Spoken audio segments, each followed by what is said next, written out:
23 سال حضور کو وقت ملا، مختصر وقت ظاہراً تبلیغ کرنے کے لیے، پوری دنیا میں دین بھی پھیلانا ہے۔ گھر میں 11 ازواج ہیں، 4 بیٹیاں ہیں، ان کی اولادیں، سارے کام کاج بھی دیکھنے ہیں۔ لیکن سیدہ طیبہ طاہرہ حضرت عائشہ صدیقہ رضی اللہ تعالیٰ عنہ فرماتی ہیں سارا دن تبلیغ کرتے، ہر غلام کے دکھ سنتے، گھر میں آتے تو اپنے گھر والوں کا خیال کرتے، کام میں ہمارا ہاتھ بٹاتے۔ قربان جاؤں، کہتی ہیں زمانہ سارا سو جاتا لیکن آمنہ کے لال مصلی بچھا لیتے۔ دنیا سو گئی، ساری سب سو گئے، جو خدام تھے، وہ جو غلام تھے، وہ سو گئے۔ صحیح مسلم میں لفظ ملیں گے، سیدہ پاک فرماتی ہیں او میرے نبی کے غلاموں، میں نے یہ رنگ بھی دیکھا ہے کہ حضور نے اتنا کھڑے رہے، اتنا قیام کیا، اتنا قیام کیا کہ مقدس پیروں میں ورم آ گئے، سوج گئے پیر۔ ہم سیر کرنے گئے تو تھک گئے، بات الگ ہے، لیکن عبادت میں یہ بھی تو مسلم شریف ہے نا، یہ بھی تو دین ہے نا، یہ بھی تو حضور کی سنت ہے، یہ بھی تو وہ چیز ہے جو کریم کی آنکھوں کی ٹھنڈک ہے۔ سیدہ فرماتی ہیں پیروں میں ورم آ گئے، اور ساری رات ہی حضور نے نماز پڑھی اور ایک ہی آیت بار بار دہرائی۔ مسجد نبوی میں بلال حبشی نے فجر کی اذان دے دی اور حضور ابھی مصلی پہ تھے، کریم فارغ ہوئے۔ میں نے عرض کی یا رسول اللہ صلی اللہ علیہ وسلم، آپ کے تو صدقے اللہ اگلے پچھلوں کے گناہ معاف کرے گا، تو آپ اتنی آہوزاری کیوں فرماتے ہیں؟ آپ تو شفیع ہیں، آپ تو انبیاء کے امام ہیں۔ تو حضور نے فرمایا عائشہ تم نے گنوایا ہے نا میرے اللہ کی مجھ پر کتنی رحمت ہے، افلا اکون عبدا شکورا، فرمایا اگر اس نے اتنی نعمتیں دی ہیں تو کیا میں اس کا شکر گزار بندہ نہ بنوں؟ میں شکر گزار بندہ نہ بنوں اس کا؟ پھر اگر اتنی نعمتیں اس نے دی ہیں، مجھے اتنا نوازا ہے، تو پھر میں اس کے سامنے سجدے نہ کروں؟ او میرے بھائی، بڑے قابل فخر لوگ ہیں ہم کہ ہم نبی پاک کے غلام ہیں، ہم قابل فخر ہیں کہ نبی کریم کے غلام ہیں۔ کیا کبھی اس غلامی کے شکرانے میں بھی 2 نفل پڑھے کہ یا اللہ تیرا شکر ہے تو نے ہمیں حضور کا غلام بنایا ہے؟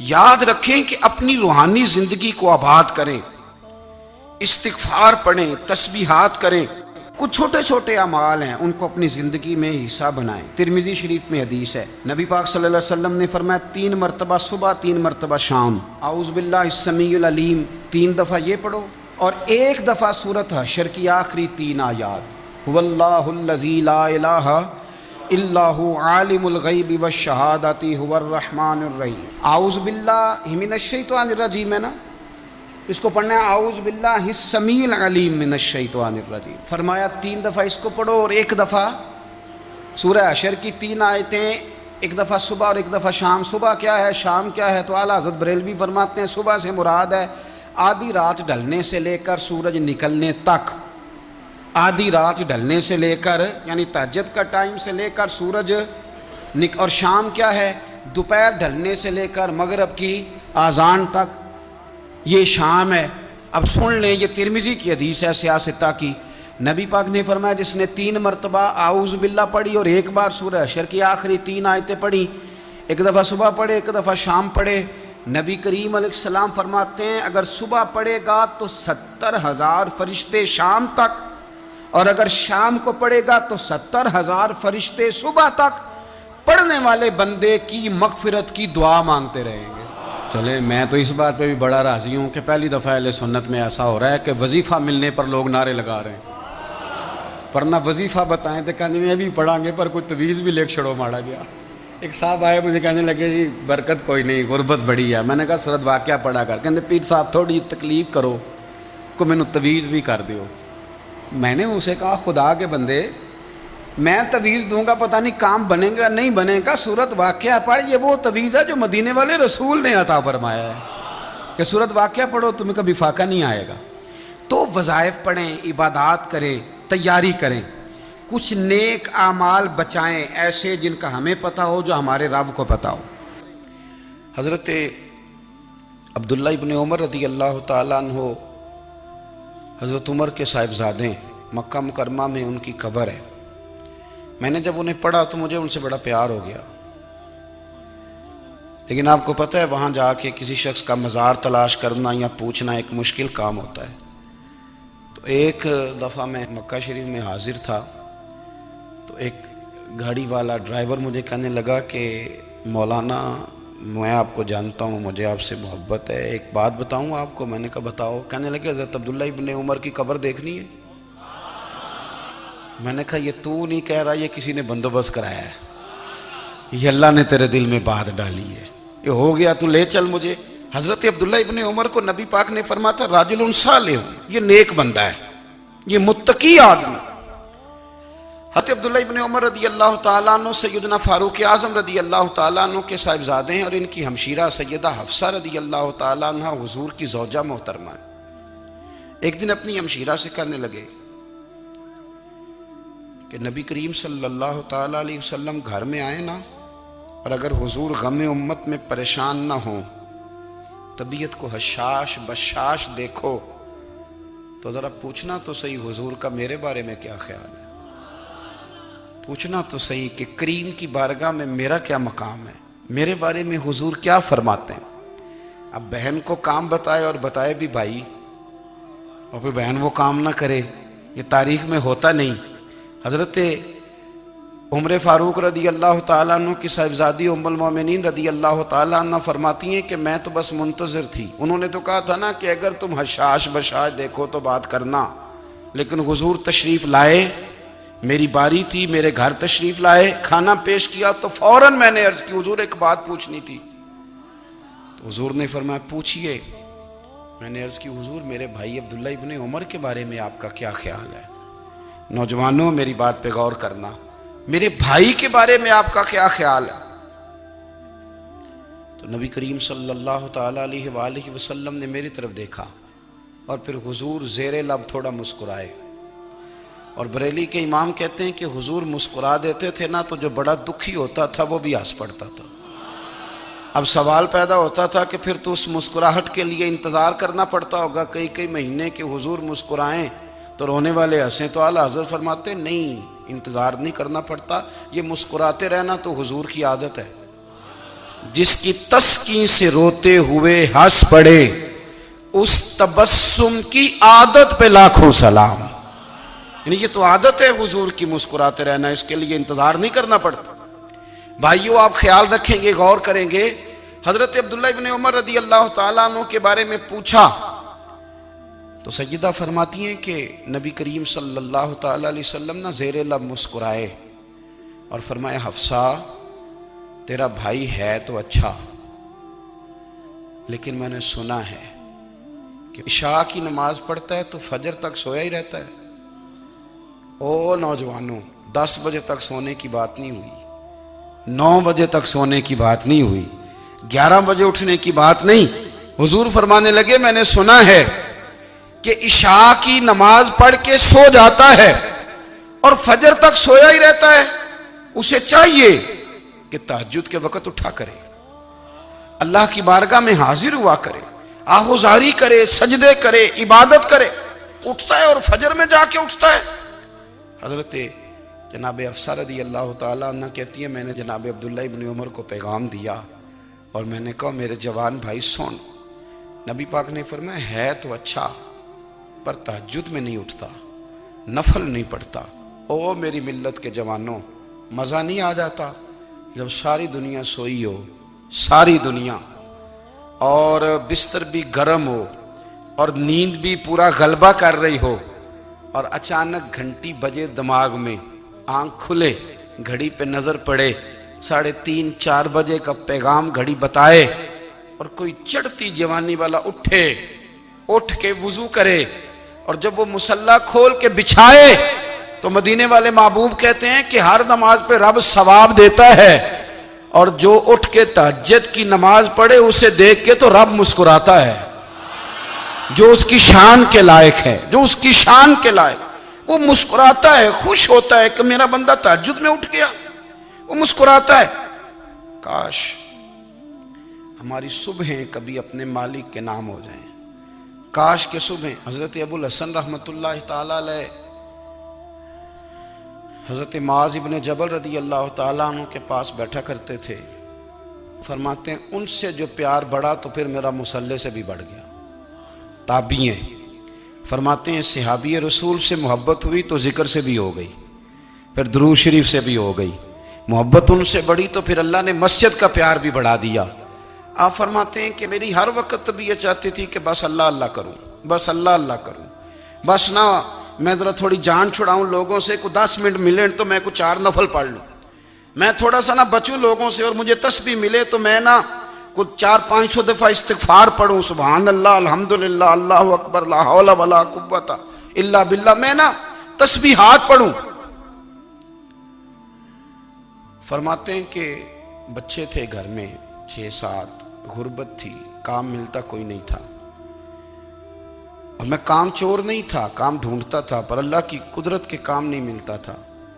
فرماتے ہیں کہ میں نے ایک دن اپنی اہلیہ سے کہا کہ آج میں پھر جاتا ہوں کام ڈھونڈنے. تو میری بیوی بڑی فرما بردار تھی, پر اس دن نہ غربت کے ہاتھوں تنگ آ کے کہنے لگی, آج نانا کوئی تو چیز لے کے آیا, تو مجھ سے بچوں کی بھوک نہیں دیکھی جاتی. یہ سب روگاں دا روگ محمد جس دا نام غریبی, کنڈ بلا کے لنگ جاندے نہیں دوست یار قریبی.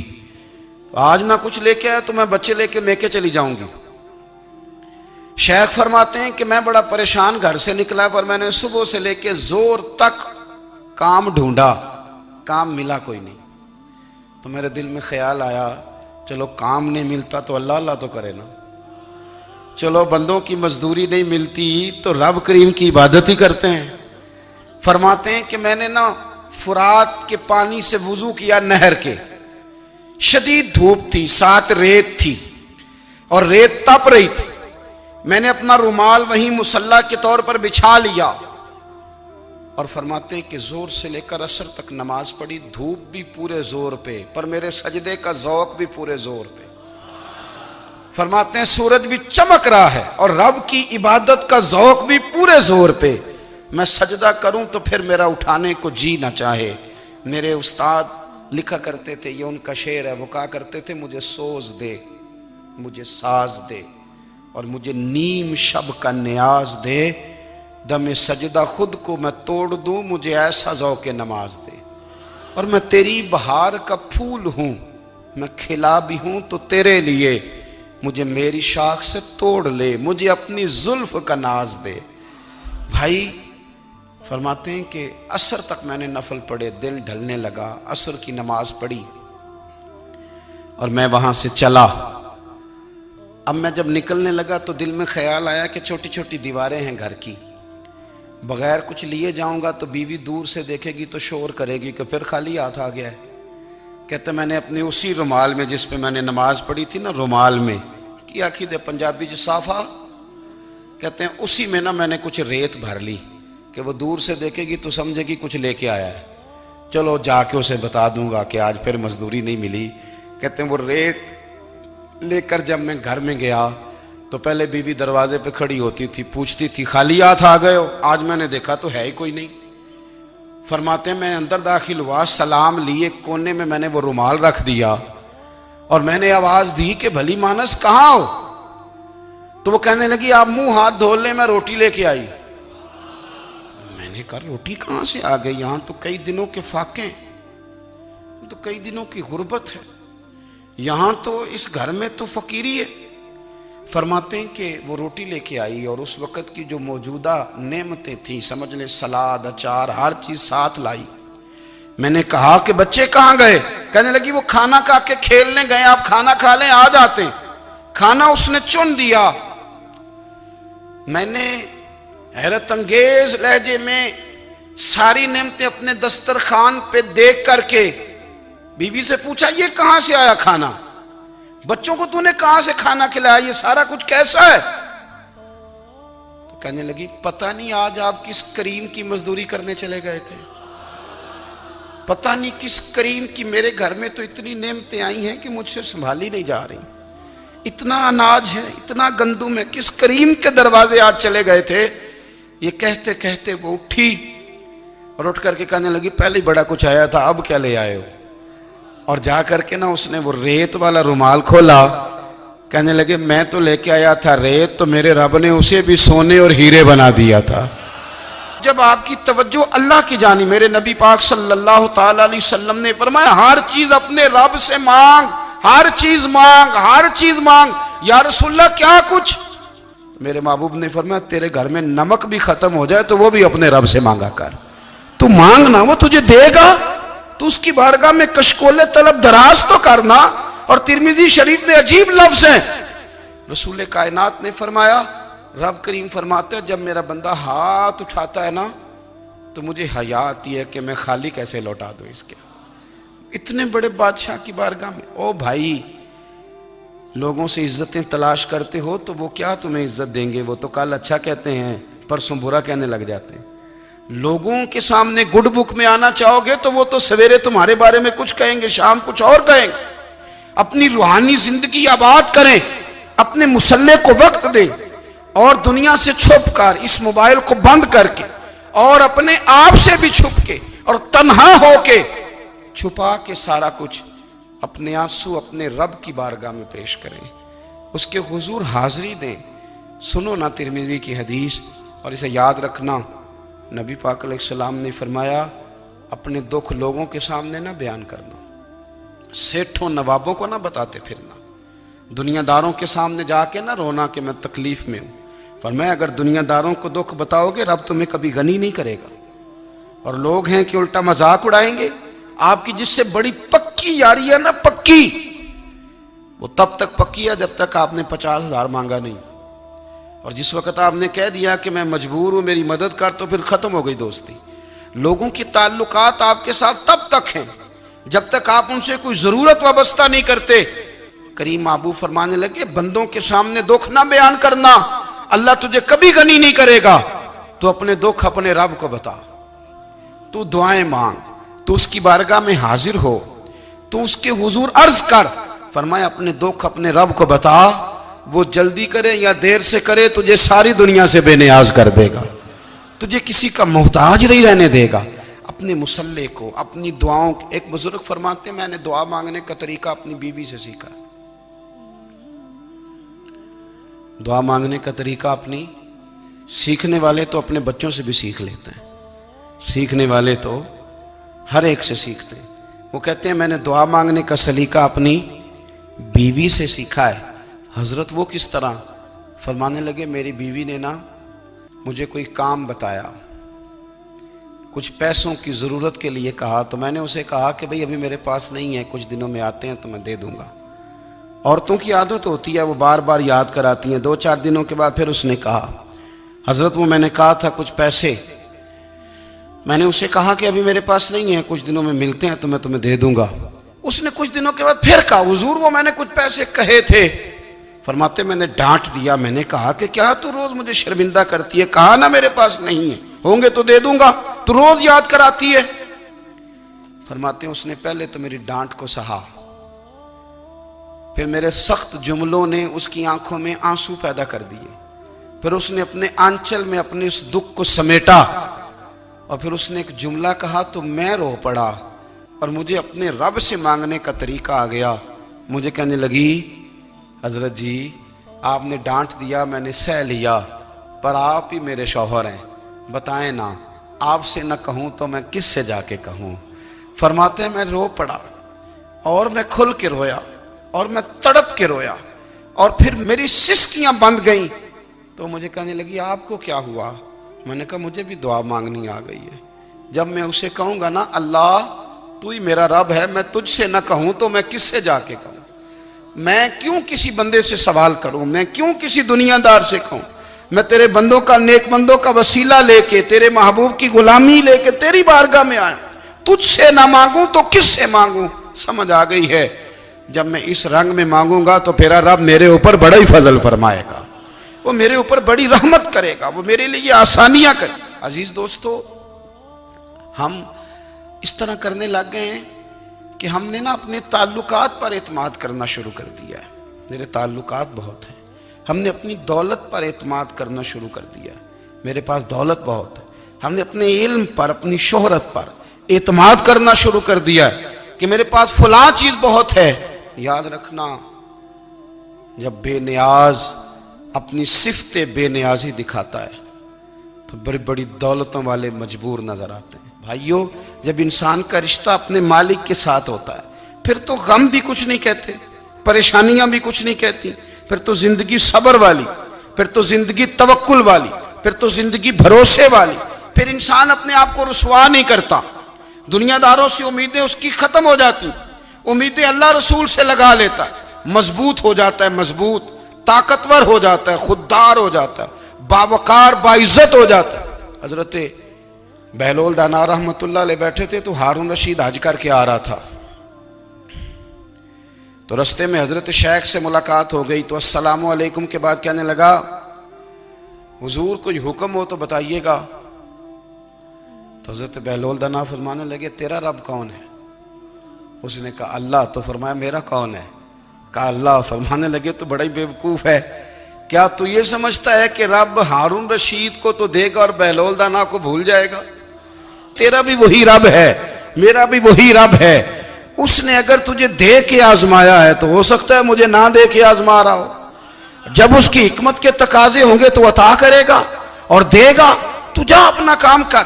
بھائی، اپنی روحانی زندگی، اپنی عبادات، اپنے وظائف، اپنے روزمرہ کے معاملات، اپنی دعائیں، اپنا استغفار، دیکھو کوئی مشکل کام تو نہیں، 2 رکوع ہیں سورہ واقعہ کے، اگر رات کو پڑھ لی جائے تو۔ میں کس طرح یہ بات بیان کروں کہ تعویذ بانٹنا آسان ہے اور وظیفہ بتانا مشکل ہے؟